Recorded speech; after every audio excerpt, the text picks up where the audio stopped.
লক্ষ্যটাকে কিভাবে স্থির করবো।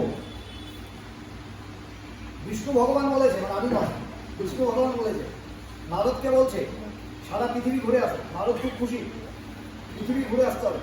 আর পৃথিবী যাবো, খুব আনন্দের বিষয়, ভালো ভালো জিনিস, পাহাড় পর্বত, নদী নালা, সমুদ্র, সব কিছু দেখবে। নারদ খুব খুশি এবং সে প্রস্তুত পৃথিবী ঘুরতে বেরোবে।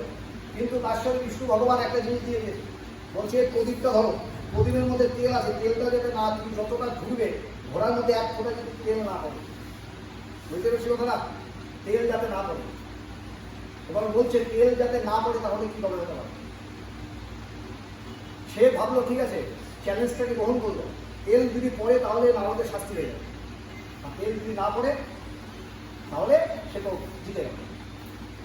ভগবান বলেছে আমি চ্যালেঞ্জ গ্রহণ করব। এবার সে কিন্তু পৃথিবী ঘোরা শুরু করল। পৃথিবী ঘুরে এক ফোঁটাও তার তেল পড়েনি। সে পৌঁছে গেল।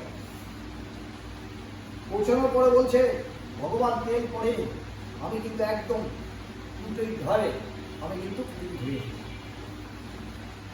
বলেছে সমুদ্র দেখেছো? না। পৃথিবীতে সমুদ্র দেখতে পারলি কেন? তেল যদি পড়ে যায়। দেখতে পেয়েছি কথাটা? গাছপালা দেখেছো? না, কিছু দেখিনি। কেন? তেল যদি পড়ে যায়।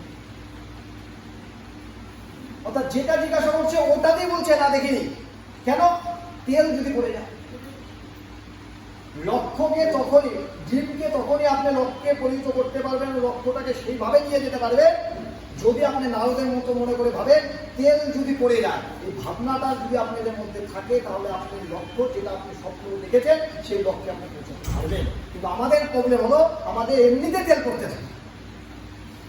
বিয়ে বাড়ি হলে তেল পড়ে যায়, একটা পূজা হলে তেল পড়ে যায়। তেল পড়ার জন্য আমরা রেডি, আর আমরা লাখ লাখ টাকা রোজগার করি।